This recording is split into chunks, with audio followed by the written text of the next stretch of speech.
Seja muito bem-vindo ao programa Economia Master dessa semana. Eu sou Onesildo Júnior e estarei com você a partir de agora.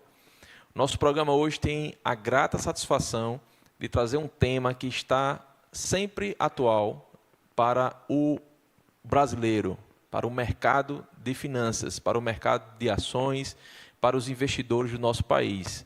Renda fixa, renda variável, Selic, o que é que isso impacta na nossa vida. E aqui nós temos a satisfação de receber um mestre no assunto, um doutor no assunto, professor Orlean Martins. Ele é pós-doutor em contabilidade, consultor do mercado financeiro, professor da nossa Universidade Federal do nosso estado Paraíba. Ele é pai, é casado, e eu queria aqui já dar as boas-vindas ao professor Orlean Martins. Obrigado pela sua presença aqui no nosso programa Economia Master, que tenho a grata satisfação de recebê-lo. Obrigado, Onesildo. Eu que agradeço o convite de poder vir para cá conversar um pouco com vocês, falar sobre investimentos, sobre finanças. Esse assunto que é tão importante, né, nos últimos anos, principalmente, tem ganhado aí uma relevância bem grande entre a população. E a gente precisa, cada vez mais, falar um pouco sobre isso, né, para poder fazer com que a gente tenha uma população mais saudável financeiramente, porque isso acaba influenciando na qualidade de vida também.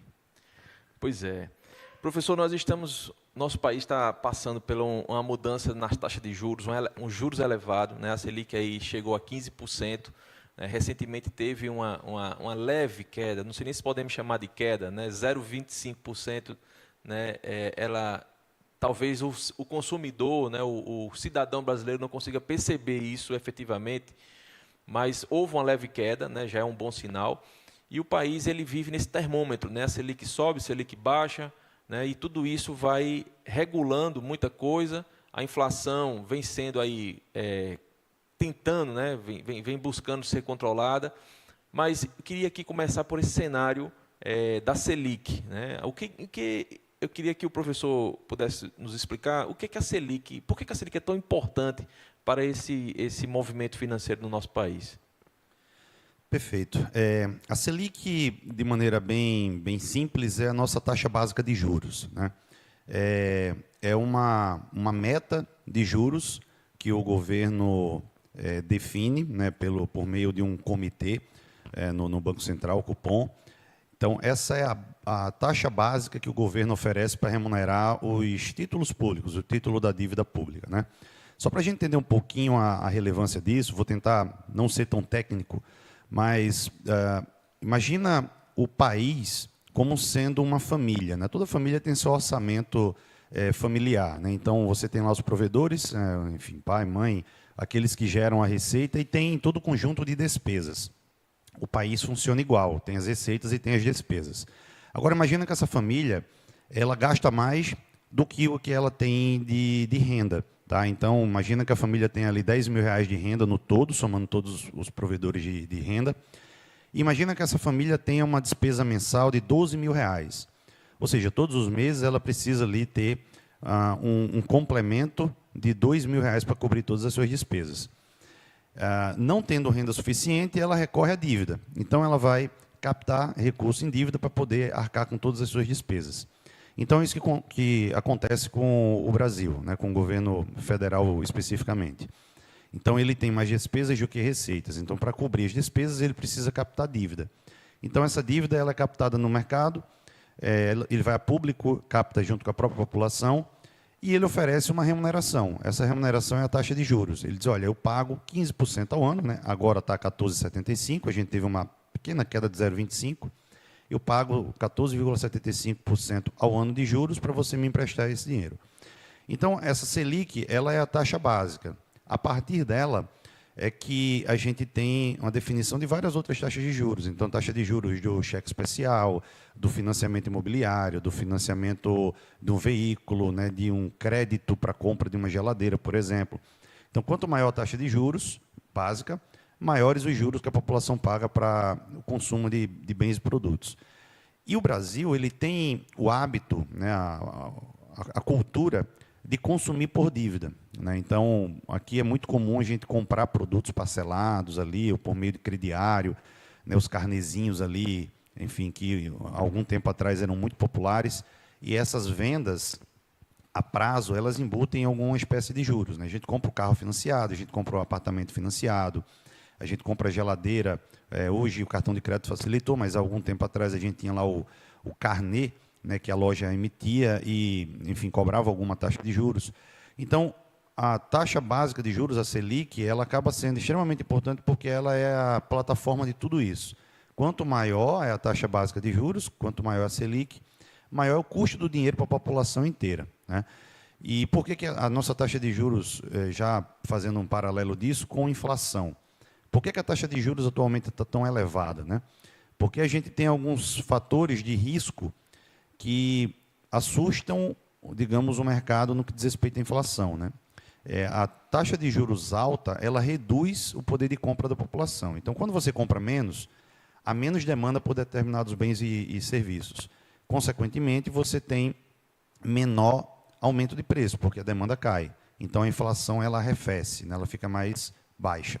Então, a taxa de juros alta ela é um remédio amargo para reduzir a inflação esperada, que é exatamente esse processo de aumento de preço, né? Então, acho que esse é um pouco desse contexto inicial do que vem a ser a Selic. Excelente. A gente vem aí saindo de 15%, né? A Selic ela deu essa reduzida, como você falou, de 0,25%. Mas, assim, para o nosso telespectador, que é empresário, né, que é um cidadão, né, que ali precisa de capital de giro para a sua empresa, né, que precisa de investir no seu negócio, e para isso ele vai ter que recorrer ao banco. Em que essa queda de 0,25% da Selic, ou essa alta ou baixa da Selic, pode favorecer ou não ao empresário que precisa de crédito bancário? Perfeito. Agora, em março, a gente teve, depois de muito tempo, uma primeira queda da taxa de juros, né? Então, a gente teve a nossa taxa mais baixa, foi no período da Covid, ali, do período da pandemia. Então, a gente teve uma queda, eu diria até normal, por conta do próprio processo que a gente passou de redução de demanda, enfim. Então, foi uma alternativa que houve de queda, e desde então, desde 2021, a gente via passando por um longo período de altas da taxa de juros, né? Então, a gente saiu de 2% para 15%, ficamos aí em 15% durante muito tempo. Então, é uma das maiores taxas de juros que a gente tem no mundo, né, entre os países. Esse primeiro processo, né, já havia uma previsão de que, controlada a inflação, né, a inflação ali abaixo de 5%, a gente teria um início do processo de queda da taxa de juros. Agora, em março, a gente teve a primeira queda de 0,25%. Havia uma expectativa um pouco antes de que essa queda fosse maior e que a gente pudesse chegar aí ao final de 2026 com uma taxa próxima entre 10% e 12%, né? Ou seja, a gente tivesse aí pelo menos 3% de queda de taxa de juros. Porém, a gente atualmente enfrenta um período de anormalidade, que é o período da guerra, né? Um conflito ali entre Estados Unidos e Irã, que tem envolvido toda a parte do Oriente Médio, que é onde está a maior parte da produção de petróleo do mundo, que é a maior fonte de energia que a gente tem. Isso fez com que o preço do petróleo disparasse e, consequentemente, combustível aumenta, né? Óleo diesel, gasolina, enfim, em tabela o etanol aumenta. E tudo que a gente tem de produto é transportado, né, majoritariamente por vias rodoviárias e com base em combustível, em óleo diesel, enfim, em combustíveis derivados do petróleo. E aí tudo isso faz com que o combustível aumente, consequentemente aumente o preço de todos os produtos. Então, lembra que inflação é o aumento do preço dos produtos? Começa novamente aquele fantasma da inflação nos preocupar, a expectativa de inflação começa a aumentar, então o que o Banco Central fez? Disse, olha, tira o pé, em vez de a gente desacelerar a taxa de juros, a expectativa era que caísse meio ponto, né, 0,50, caiu só 0,25. Então, foi uma primeira sinalização de que a gente tem um processo inicial de queda da taxa de juros, então uma sinalização positiva, mas ainda muito pequena. Na prática, o que muda na vida do empresário, né? A taxa de juros alta ela é muito ruim para a economia real. Porque, por exemplo, imagina na economia a gente tem o poupador e o tomador de recursos, né? O poupador é aquele que tem recurso em excesso, que ele consegue administrar o seu recurso e tem ali algum capital para investimento, e na outra ponta tem o tomador, que pode ser uma pessoa física que quer comprar um imóvel, um veículo, ou pode ser uma empresa, por exemplo, que quer expandir negócio e precisa de recursos para investimento. Quando você tem uma taxa de juros muito alta, há um desincentivo para o poupador colocar o dinheiro dele num negócio real. Porque ele vai pensar, poxa, eu tenho 15% de retorno sem ter preocupação, né? Eu sempre brinco com os meus alunos, olha, você coloca seu dinheiro num título público, que tem uma segurança elevadíssima, e vai para a praia tomar água de coco, não precisa se preocupar com nada. A alternativa que você tem, se você não quiser fazer isso, é você empreender. E aí você vai ter que pegar o seu dinheiro, colocar o seu dinheiro num negócio que não tem garantia de rentabilidade, você vai ter que lidar com empregados, com fornecedores, com clientes, com fisco, com burocracia, você vai ter que lidar com furto, com uma série de problemas para, no final, se tudo der certo, você ter alguma rentabilidade. E essa rentabilidade, ela precisa ser uma rentabilidade que, no mínimo, seja de 15% ao ano. E vários negócios não têm uma margem de lucro de 15% ao ano. Então, veja como é desestimulante você fazer negócios num ambiente que a taxa de juros é muito alta. Então, ter 15% de retorno sem ter essa preocupação, você pode colocar o dinheiro lá, deixar ele trabalhando e você vai dormir e fazer qualquer outra coisa. Então, isso é muito ruim para o ambiente de negócio, né? Se a gente olha na prática. E isso tanto para grande empresa quanto para pequena. Para a grande empresa, né, para a empresa de grande porte que está listada em bolsa, isso é ruim porque ela não consegue captar recursos no mercado financeiro, mas é ruim também para o pequeno empresário, porque a taxa de juros do recurso que ele vai precisar pegar no banco vai ser mais alta. E aí, numa análise de viabilidade do negócio simples, se você vai no banco buscar um crédito direto ao consumidor, e o banco te cobra 2% de juros ao mês, por exemplo, vamos chutar aí, matemática de padaria, né, 12 meses, 24% ao ano. Então, veja, para o teu negócio se sustentar, você tem que ter uma margem de lucro que seja, né, para cobrir esses 25% aí, aproximadamente de despesa de juros, você tem que rentabilizar esse dinheiro mais do que 25%, para que esse negócio se sustente. Então, os desafios eles começam a ficar cada vez maiores, né? E isso é muito ruim para a economia. Tá? Então, quando você tem taxa de juros mais baixa, esses degraus eles ficam mais baixos. Então, fica mais fácil para o empresário, fica mais fácil para a própria população que quer comprar uma geladeira, por exemplo. Então, esse é o grande problema de uma taxa de juros alta, né? E a gente percebe que essa taxa de juros ela tem um ciclo de alta e um ciclo de baixa, né? Sempre existe esse ciclo, né? Na pandemia chegou a 2%, né? Acho que era 2,75%, né? E hoje está 15%, né? Ou seja, ela vai baixar, aí daqui a um período ela sobe, e assim vai.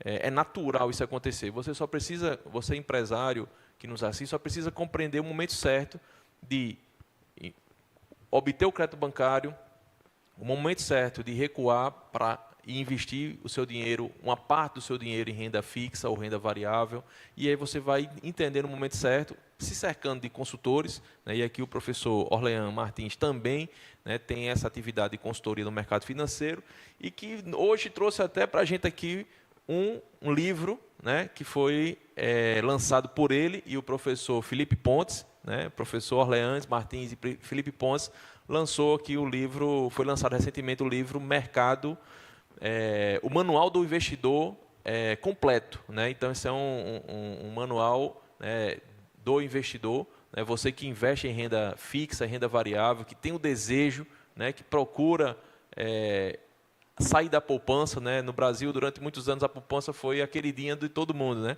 Mas aí a gente observa que esse cenário vem mudando, né? Então, Manual do Investidor, esse livro, ele está disponível.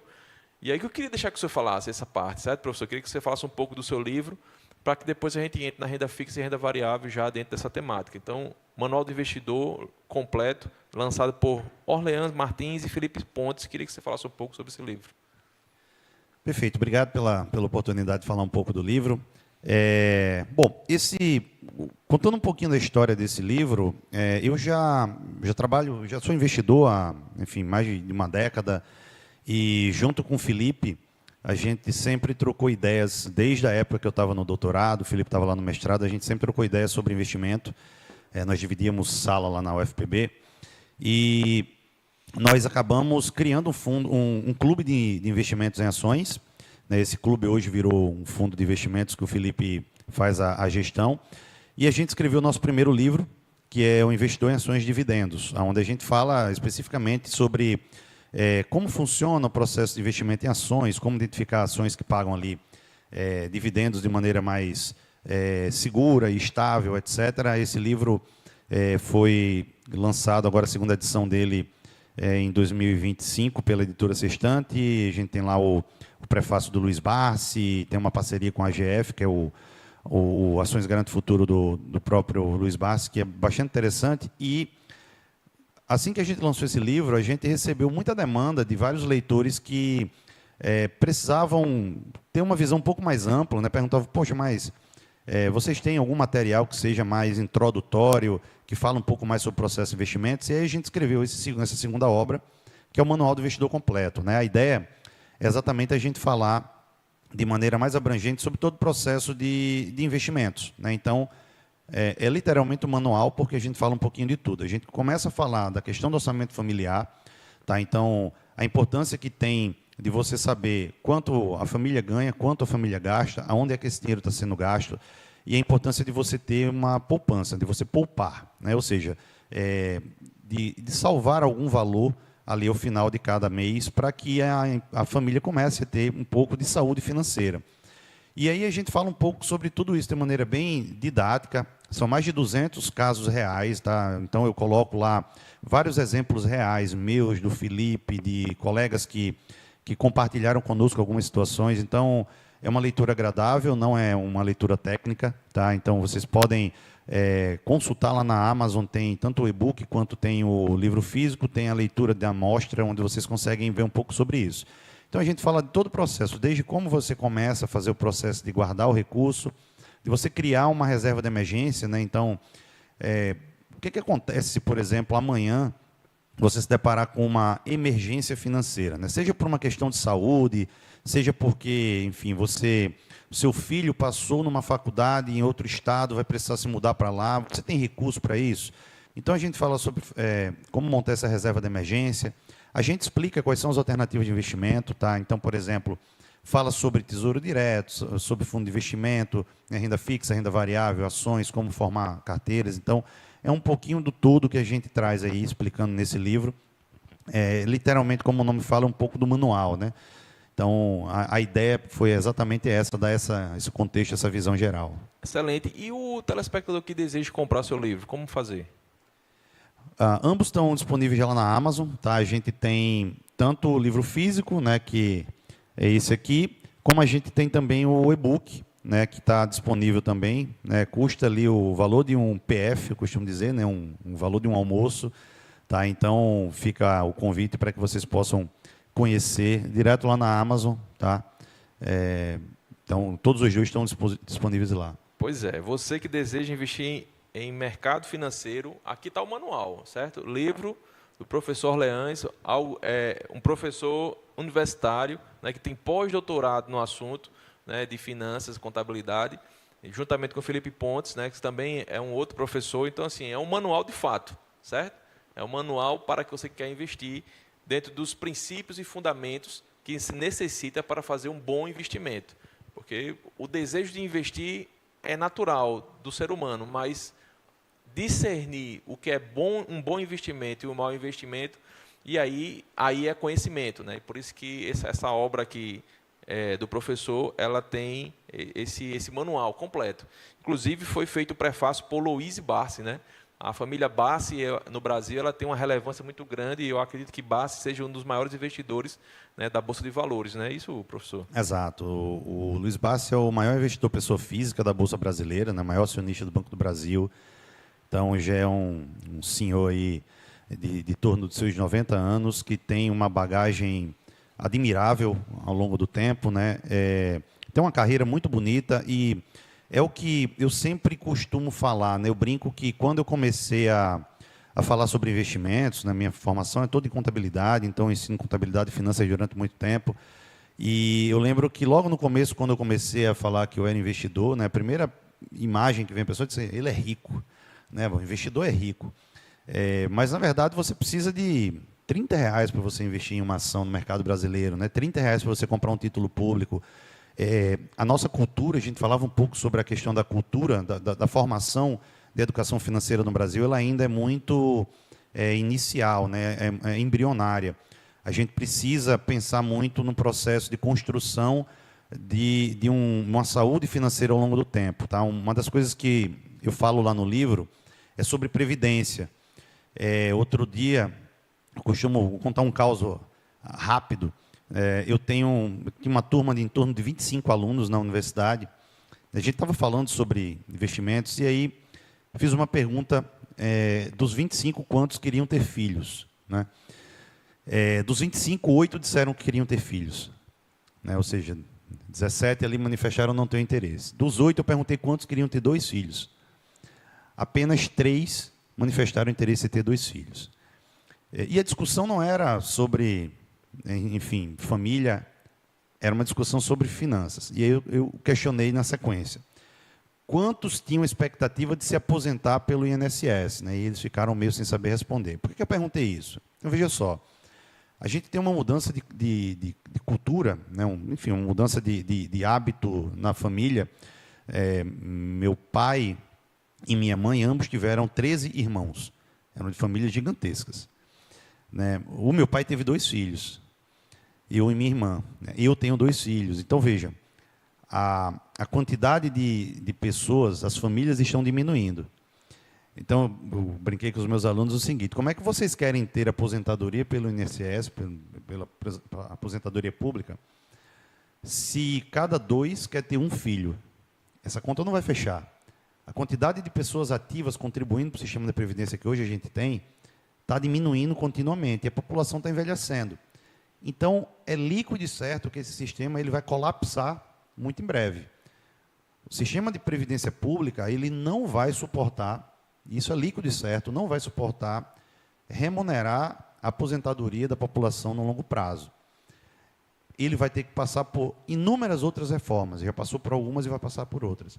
Então, como é a maneira de você, na sua atividade, na sua juventude, garantir uma velhice tranquila? Você cuidar da sua aposentadoria. Então, você criar a sua aposentadoria. Você pode guardar dinheiro, ter aposentadoria privada, você pode comprar imóveis, enfim, tem N maneiras de você fazer isso. E aí um pouco que a gente fala nesse sentido, ou seja, a educação financeira ela precisa existir nesse sentido. A gente não pode, na nossa juventude, gastar tudo aquilo que a gente arrecada, porque na nossa velhice a gente vai precisar desacelerar ou sair da atividade para que a gente se mantenha com saúde e conforto durante muito tempo. Então, isso tem relação direta com saúde financeira. Então, para a gente ter uma velhice tranquila, a gente precisa trabalhar na nossa juventude garantindo que isso aconteça. E é assim que já funciona em vários outros países. Tá? Em países desenvolvidos, se a gente olhar para alguns países europeus, asiáticos, os Estados Unidos, é dessa maneira. Não existe um sistema de previdência pública que garanta todo mundo, porque isso é insustentável. Né? E aí a gente traz um pouco também de como você fazer isso. Né? Como é que eu monto uma carteira de investimentos sem complexidade, para que no futuro eu tenha esse conforto, né? Eu tenha uma velhice tranquila, que eu consiga ali ter uma vida saudável, consiga pagar meus médicos, meus remédios, enfim, fazer minhas viagens, etc. Então, vai um pouco nesse sentido. Excelente. Educação financeira é um tema que tem que estar na mesa, né? Não só de empresários, né? Mas também de todo cidadão, né? Um adolescente ele tem que ter educação financeira, um jovem, e isso é muito importante, ser cuidado pelos pais, né? Você que nos assiste. O cuidado com a sua educação financeira, na realidade, as finanças estão ligadas diretamente ao nosso bem-estar, né? A nossa paz de espírito, né? O nosso pensar com calma está ligado às nossas finanças, né? Você tem suas finanças ok, não deve a ninguém, está tudo ok, não tem nenhum cobrador na porta fazendo cobranças, isso tudo dá uma paz de espírito, né? Então, a forma como você lida com o seu dinheiro, né, está ligado diretamente ao seu bem-estar. Então, cuida da sua saúde emocional, da sua saúde, além da saúde física, também da sua saúde emocional, porque o dinheiro ele tem uma importância né, nesse processo, ok? Então, professor, a gente queria aqui começar falando sobre dois tipos de investimentos, que é a renda fixa e renda variável, tá? O que seria exatamente, qual é a característica de um rendimento em renda fixa, de um investimento em renda fixa? Perfeito. Investimento em renda fixa, ele tem uma simplicidade no que diz respeito à sua compreensão, mas que essa simplicidade ela pode ser, digamos, até uma armadilha para o investidor que não compreender como é que ela funciona, tá? Quando a gente fala investimento em renda fixa, isso não quer dizer necessariamente que o rendimento ele é fixo ou garantido, tá? No mercado financeiro, no geral, tome muito cuidado quando alguém falar em rendimento garantido ou retorno garantido. Geralmente, quando alguém fala isso, por trás tem alguma pegadinha ou algum golpe, tá? Por quê? Quando a gente fala em ativos de renda fixa, o que é fixo é a forma e o percentual de remuneração no ato da contratação, tá? Então, eu já sei como vai ser a remuneração daquele meu ativo. E aí a gente tem alguns exemplos de ativos de renda fixa que eu posso citar, alguns que são mais populares, que eventualmente algum de vocês já ouviram falar, e outros que talvez não sejam tão comuns. Podemos começar por títulos bancários, tá? Então, a gente tem o CDB, Certificado de Depósito Bancário, então é muito comum, na sua própria conta bancária ali você consegue encontrar, provavelmente algum gerente do seu banco já lhe ofereceu. Então, temos o CDB, a gente tem LCI e LCA, né, que são as letras ali de agronegócio e letra imobiliária, são exemplos de títulos de renda fixa. Se a gente adentrar um pouco mais no mercado financeiro, a gente vai ter debentures, né, que são títulos de dívidas de empresas. A gente vai ter CRI e CRA, né, certificados ali, tanto do agronegócio quanto do setor imobiliário. Alguns desses são isentos de imposto de renda, que ganharam mais relevância, mais conhecimento ao longo do tempo. Então, quando a gente contrata um tipo de investimento, por exemplo, pegar o caso do CDB. Quero investir meu dinheiro, está lá no meu banco, falei com o meu gerente, o gerente disse que tem um CDB do banco X, que remunera, ele pode ter remuneração geralmente de 3 tipos. Pode ser pré-fixada, você já contrata exatamente qual vai ser a taxa de remuneração, então, por exemplo, 12% ao ano. Então, você vai ter essa remuneração contratada, até o vencimento do título, ela não muda. Você vai receber exatamente 12% ao ano, se você levar esse título até o vencimento. O vencimento pode ser em 3 anos, em 5, em 10, vai depender do título. Ela pode ser variável, então, por exemplo, pode ser 100% da taxa CDI. Né? A taxa CDI é uma taxa muito equivalente à taxa Selic, só que ela é utilizada para títulos privados. Então, por exemplo, ela anda muito próxima. Se for 15% ao ano, então ela vai variar de acordo com a Selic. Se a Selic aumentar, ela aumenta. Se a Selic diminuir, ela diminui. Ou ela pode ser um combo, um mix, uma parte fixa e outra variável. O importante saber na renda fixa é que essas taxas elas são contratadas, né, elas são fixadas no ato da contratação. Agora, se o investidor precisar resgatar esse valor antes do vencimento, esse valor pode mudar consideravelmente, né? Então, por exemplo, se eu comprar um CDB com prazo de vencimento de 5 anos, se eu não resgatar o dinheiro antes dos 5 anos, essa taxa ela vai ser garantida até o final do meu contrato. Agora, se eu precisar resgatar antes, precisei do dinheiro quando completou 2 anos.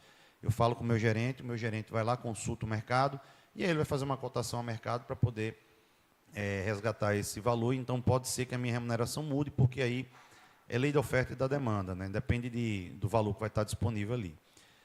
E só para fechar essa parte de renda fixa, né, pegar um caso recente que ganhou proporções aí bem grandes, que foi o caso do Banco Master. O Banco Master, um banco, como o próprio nome diz, e ele afetou muitas pessoas no mercado brasileiro, principalmente porque ele oferecia uma rentabilidade bastante alta ali, proporcionalmente aos demais bancos, para a população, né? Então, tinham títulos com 140% do CDI, 130% do CDI. Muitas pessoas físicas compraram esses títulos, o banco foi liquidado, né, pelo Banco Central, por uma série de problemas de liquidez, envolvimento em corrupção, uma série de questões que estão aí na mídia. E, nesse caso, esse título ele tinha garantia do Fundo Garantidor de Crédito, que é uma espécie de seguro. Então, quem tinha, de maneira bem simples, quem tinha até R$250 mil nesse banco, teve o seu recurso recuperado. Né? Quem tinha mais do que isso, só teve até 250 mil. Mas existem outros títulos de renda fixa, como debentures, né, que é crédito privado, que a gente chama, que não tem garantias, né, não tem cobertura pelo FGC. Então, o investidor que compra esse título, uma debenture de uma empresa que passa por problemas financeiros, né, até pouco tempo atrás a gente teve o caso da Americanas, ele corre um risco de, eventualmente, ter esse título muito desvalorizado. Né? Então, teve debênture das Americanas que perderam 50% de valor. Ou ele não receber, se a empresa, na pior das hipóteses, vir a falir. Excelente. Olha, uma aula sobre mercado financeiro com o professor Orlean Martins, professor da nossa UFPB, né, especialista no assunto, e aqui falando sobre renda variável. Vamos agora expandir para a renda fixa, agora vamos expandir para a renda variável, mas, professor, muitas pessoas até talvez usam a renda fixa, utilizam os produtos da renda fixa, mas não sabem o que é fixo e variável. Né? Por exemplo, se a gente for olhar, a poupança é uma renda variável, né? Se porventura ainda existir alguém que usa a poupança, né? Que a poupança está cada vez mais, está existindo um êxodo, né, da poupança para outros fundos mais viáveis, mas uma poupança é renda fixa, né? Uma aplicação bancária é uma renda fixa. Previdência privada seria uma renda fixa também? Perfeito. Poupança, renda fixa e o título de previdência privada também, porque você tem uma contratação da forma de remuneração ali ao longo do tempo. Né? Então, é uma maneira também de você acumular capital. Né? O caso da poupança é um caso bastante interessante, porque ele é o tipo de investimento mais popular do país. Muitas vezes, obviamente, porque ele não demanda muita sofisticação, muito conhecimento. Então, virou uma ferramenta de acúmulo de capital, no final das contas. Né? Então, você vai pondo ali o capital, ele vai acumulando e tem alguma remuneração. Uma remuneração muito baixa, né? Diga-se de passagem, ali 0,5%, mais TR. Em períodos de inflação alta, por exemplo, a gente teve alguns anos recentes, que a poupança remunerou menos do que a inflação. Né? Ou seja, na prática, o capital encolheu. Tá? Então, hoje, a gente tem uma série de outras alternativas que são mais acessíveis. Então, essa parte de educação financeira que eu comentei, ela ajuda muito a mudar esse cenário, nesse perfil, e a você conseguir fazer com que o seu capital cresça de maneira mais segura. Então, por exemplo, eu tenho 2 filhos, um de 3, outro de 7, vai fazer 7 anos agora, e eles já têm aulas de educação financeira na escola. Né? Então, na minha infância, né, eu jamais vi isso. Né? Eu vim ter um pouco de educação financeira, ouvi falar um pouco sobre educação financeira na universidade, quando eu estava fazendo minha graduação em contabilidade, porque a gente tinha uma disciplina de mercado financeiro, mas não era habitual. Então, essa é uma prática recente, muito sadia, que, enfim, daqui a alguns anos a gente vai colher bons frutos sobre isso. Mas, de fato, são esses ativos de renda fixa, eles são mais simples no sentido de você saber, no ato da contratação, quanto é que pode ser o teu retorno ali ao longo do tempo. Um pouco diferente da renda variável, né? Como o próprio nome diz, o rendimento é variável. Então, a gente tem alguns ativos como ações, acho que o mais popular da renda variável. A gente tem fundos de investimento imobiliários, né, chamados FIIs. A gente vai ter alguns outros ativos que são um pouco mais sofisticados, né, derivativos, né, opções de ações, opções de taxa de juros. E aí a gente entra em um universo extremamente rico que a cada período se reinventa e a gente começa a ter uma série de ativos mais complexos. E é obviamente que esses ativos mais complexos eles são direcionados a profissionais da área. Eu não recomendo que o investidor iniciante comece com os mais complexos. Né? Ele comece com os ativos mais simples, que ele compreenda exatamente o funcionamento. Se eu puder pegar esse gancho para fazer uma sugestão, porque, por exemplo, aqui na Paraíba, há algum tempo atrás, a gente teve um caso que ganhou digamos, conhecimento nacional sobre um golpe, né? Hoje a gente pode chamar de um golpe, envolvendo criptomoedas, né? A gente teve mais de um, infelizmente, mas um deles ficou bem famoso, enfim, o indivíduo está foragido e tudo.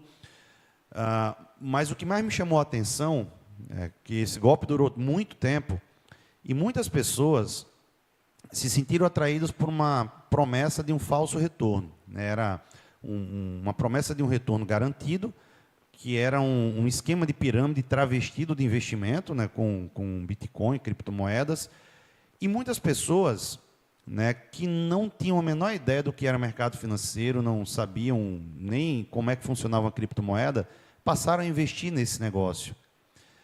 E aí, veja, é muito delicado quando você se torna investidor de algo que você não conhece, que você não sabe o mínimo possível daquilo. Tá? Eu, por exemplo, eu já tive convites de colegas, de familiares, para investir em criação de gado, por exemplo. Tá? Eu não investi em criação de gado. Por quê? Porque eu não tenho a menor ideia de como se cria gado, o que precisa. Então, como é que eu vou avaliar se o meu investimento está indo bem ou ruim? Se eu não vou estar lá, olhando, cuidando. Então, é um princípio básico você investir naquilo que você conhece. Então, não faz o menor sentido você investir em criptomoeda se você não tem a menor ideia de como criptomoeda funciona, de quais são os fatores que fazem ela valorizar ou desvalorizar. Então, dentro do mercado de renda variável, eu sempre faço esse parâmetro. Busque investir naquilo que você conhece. Comece com fundo de investimento imobiliário, comece com ações de empresas sólidas, né, de empresas que tenham um longo histórico de lucro, que paguem dividendos, porque o risco desse investimento vai ser menor. Excelente. Assim, eu acho que é importantíssimo qualquer investidor entender qual é o seu perfil, né? Se é um perfil que está pronto, né, para correr risco, ou se não está pronto para correr risco, né? Existem basicamente 3 perfis, né, hoje em dia, professor, que tem que ser... o mercado já lhe avalia com esse perfil, né? Se é um perfil conservador, se é um perfil arrojado, né? Se é um perfil que tem apetite para correr risco ou não, né? Então, assim, é importante entender qual é o seu perfil para você poder fazer um bom investimento. Professor, aqui no nosso programa nós temos um quadro chamado Mitos e Verdades. Aqui vou fazer algumas perguntas, né, ao professor, e ele vai responder se é um mito ou verdade, né? Isso lhe auxiliando a compreensão, né, desse mundo chamado mercado financeiro. Ok? Topa o desafio, professor? Vamos lá. Vamos lá. Então, pronto, vamos lá. Renda fixa não tem risco? Isso é um mito ou é uma verdade? Esse é um mito, tá? Como eu comentei, o que é fixo na renda fixa é a taxa de remuneração contratada no início desse investimento, tá? Por exemplo, é um caso bem rápido para explicar isso. Imagina que você comprou um tesouro direto, um título tesouro direto, pré-fixado. Tá? Você contratou o pré-fixado uma taxa de remuneração 12% ao ano. Se a taxa básica de juros, a Selic, que a gente falou no começo aqui da nossa conversa, ela aumentar, o seu título vai desvalorizar. Então, se você colocou R$10.000 nesse título e a taxa de juros no mercado aumentar, o seu título vai perdendo valor. Então, quando você olhar o extrato do seu banco, você vai ver que aqueles 10 mil, tá, vai estar, por exemplo, 9.800, 9.700. Então, existe um risco ali atrás, sim. O que você contratou de remuneração está válido. Aqueles 9.800 é o valor do mercado do teu título que está variando, ele oscila. Tá? Então, de fato, existe risco na renda fixa. Como eu comentei também o caso do risco de crédito, por exemplo. Você comprou um debenture e a empresa decretou recuperação judicial ou falência. Então, você corre o risco de não receber aquele título. Como será o risco de quem investiu no Banco Master, né? O nível Exatamente. do risco, né? Então... Tem um caso que eu ouvi, vi uma reportagem e ouvi na rede social envolvendo o Banco Master, para você ter ideia. Uma família que tinha um precatório de alguns milhões de reais que foi vendido ao Banco Master. Né? Com a liquidação, a família perdeu o precatório. Né? Então, sempre que uma instituição, seja financeira ou não financeira, ela vem a recuperação judicial ou ela vem à falência, então, obviamente, tem um risco de crédito. Excelente. Próxima pergunta. Com a Selic alta, que é o cenário atual, hoje Selic ela está num patamar de alta, a renda fixa fica mais atrativa? Sim, né? Quanto maior a taxa de remuneração, a taxa de juros, mais atrativa é a renda fixa, né? Um pouco daquele parâmetro que eu trouxe um pouco lá atrás. Se você tem 15% de rentabilidade num título público sem correr risco, né? Porque enfim, o título público, a chance de default, de não recebimento é baixíssima, então você tem, de fato, uma atração maior. Quando a taxa de juros ela começa a cair, aí a atratividade diminui e passa a ser mais atrativo outros ativos como renda variável, né? Então, historicamente, a gente tem, de fato, evidências que mostram isso no mercado brasileiro, né? Então, por exemplo, quando a taxa de juros cai, a Bolsa de Valores sobe, né? Então, isso, de fato, é verdade, não é mito. Próximo mito ou verdade. Investir na Bolsa é igual a apostar? Isso é um mito ou uma verdade? Esse é um mito, tá? Isso está muito mais no operador do que no mercado financeiro, tá? Então, a gente falou do Luiz Bassi, eu vou pegar o exemplo dele. Luiz Bassi, ele começou como engraxate, a carreira dele como engraxate, ele contou isso já inúmeras vezes, e hoje ele é um bilionário, né, o maior investidor pessoa física da Bolsa Brasileira, e ele, como tantos outros investidores de sucesso no Brasil, mostram que Bolsa não é cassino. O que você está investindo em empresas reais, você não depende do evento sorte. Então, a gente tem empresas centenárias que estão lá há muito tempo, se valorizando, gerando lucros, distribuindo dividendos para os seus investidores, e a gente tem inúmeros casos de sucesso. Então, o que o investidor precisa fazer para não ficar dependendo do evento sorte, para não transformar isso num jogo, é utilizar técnica, é análise, é estudar. Não tem outro segredo. Estudar a empresa e realizar o investimento. Bom demais. Qualquer pessoa pode começar a investir com pouco dinheiro? Isso é uma verdade ou é um mito? Isso é verdade, tá? Para você, hoje o investimento ele é muito fácil.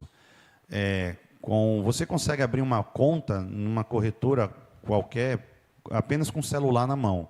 Você não precisa nem ir até a corretora, nem ir até o banco, né? Quem tem conta nos bancos comerciais, a maioria absoluta dos bancos já tem a parte de investimentos.